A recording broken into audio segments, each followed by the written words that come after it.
Hey guys, Cody Rich here from the Rich Outdoors Hunting Podcast, and I get questions all the time on how to choose where to hunt or how to choose a specific unit to hunt.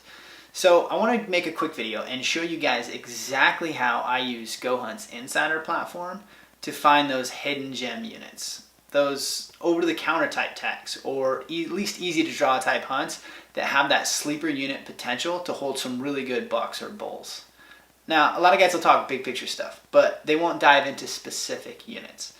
In this video, I want to give you some really cool tips on how to find those sleeper units and show you exactly how I would go about researching a hunt or a unit in a state that I was looking to hunt.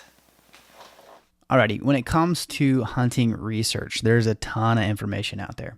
One of my favorite tools to use right now is goHUNT.com and their insider package. So goHUNT.com, ton of information on there. Their insider program or insider platform is a paid subscription. And when you are part of the insider club, I guess, so to speak, you get a lot of these strategy articles. So a lot of tips and strategies for breaking down states, how to apply, things like that. A lot of species specific info, state rules, state regs, things like that. But one of the best features about and why I like goHUNT.com's insider is the ability to filter. So I have all this information from all these different states at my fingertips. So let's just take a look at a state like Oregon. Now, one of my favorite things is that you can break this down by species, by hunts, by all kinds of different information. So this gives you an idea, overview of all the units. We can tap into each unit and see specific things. But for the purpose of this video, I really want to show you guys how I use this to find the hidden gems, the little units maybe that'll hold a good bull that maybe no one else knows about. So let's just take elk, for example. Now, this would work for any state. It would work for any species, but I'm going to show you how I would do it for elk in a state like Oregon. So a lot of units. This is the east half of the state. The west half would make up Roosevelt's, but essentially we're looking at Rocky Mountain elk over here. So the first thing I want to do, and filtering 2.0 allows you to break down, like I said, state, species, trophy potential, resident, non-resident, and you can add how many points you have, which gives you the ability to filter on draw odds and things like that. Oregon is probably more known for its over-the-counter abilities. A lot of the draw tags are pretty hard to get, and there's probably better trophy potential in other states. So it's still a great option for guys who are just looking to get out there and hunt. Another filtering option we can do, say, archery. So Oregon, I would say, is mostly known for its over-the-counter archery tags. So let's take a look at a lot of the archery hunts.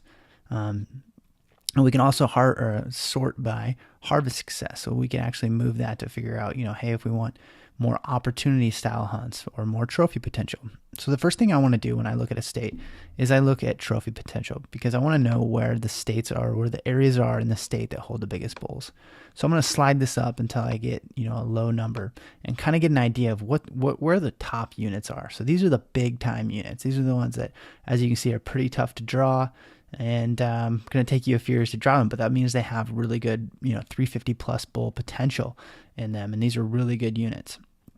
So from there, I know those are the top units. What I want to see is what are the neighboring units. So I'm going to slide this back down, and now I can see that some of these units are neighboring, and a lot of these bulls are going to be moving from unit to unit. So take this unit here, the Maoris. We have 320 plus potential, or this one, the Murderer's Creek. Another thing we can do here is sort this by bull to cow ratio.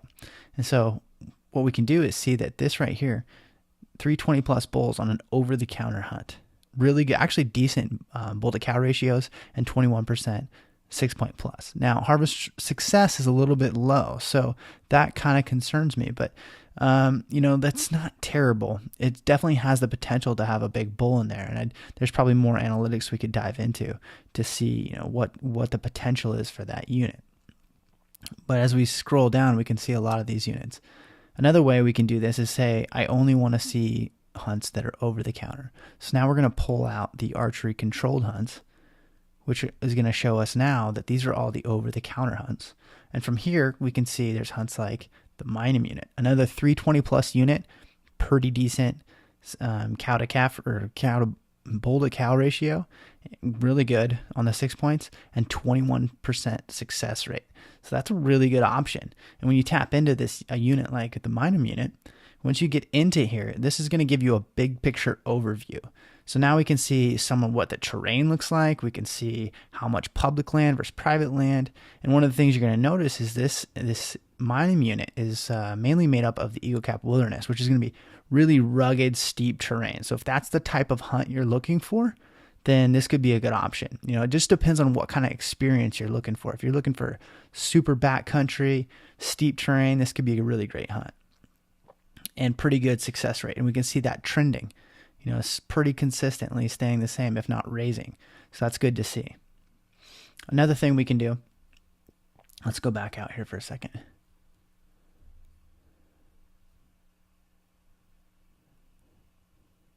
So we talked about how to see neighboring units and taking a look once we have this. Let's pull the controlled hunts back up. And once we have, we talked about seeing neighboring units and looking at trophy potential.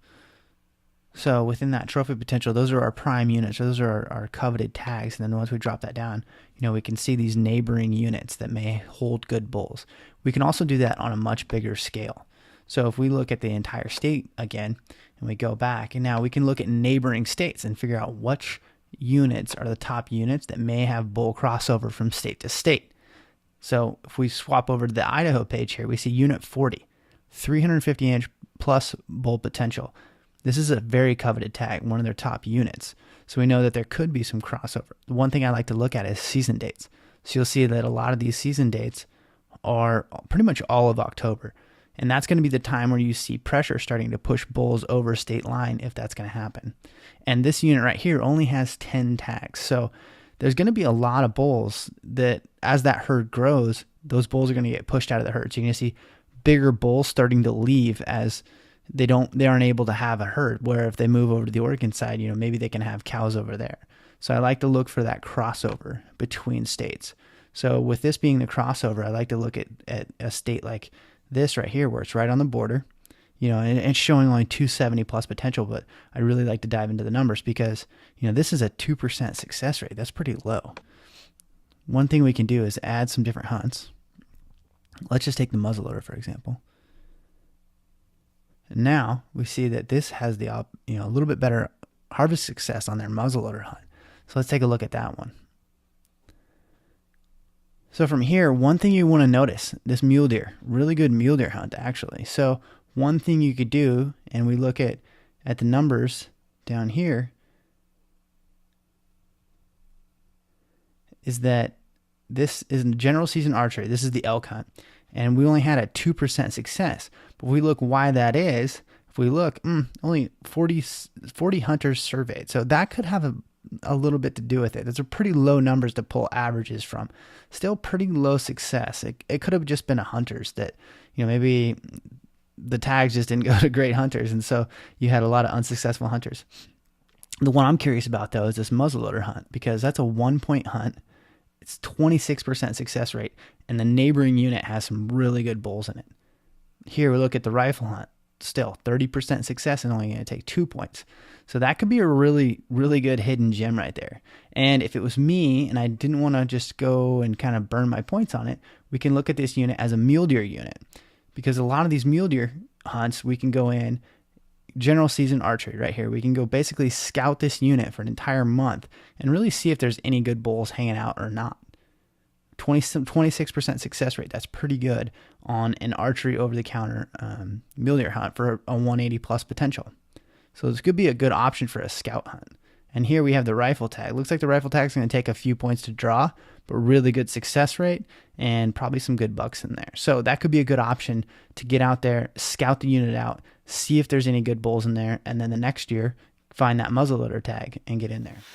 Alrighty guys, so that's a little bit on how I use GoHunt to find those hidden gem units and to research hunts that I'm looking at. So it's a great product, and I think honestly it's worth every penny, because money and time spent in the planning process is money and time saved in the fall. And I know I've spent a lot of money and time on hunts that just didn't pan out. So saves you guys a little bit. If you haven't checked out GoHunt yet, be sure to do so. You can use our promo code Cody, C-O-D-Y, and not only get access to the insider secrets, but you'll also get a $50 gift card to Sportsman's Warehouse. So be sure to check that out. If you guys like the video, leave a comment, and be sure to check out the podcast every Thursday morning for more tips and tactics from some real hunting legends. Thanks, guys.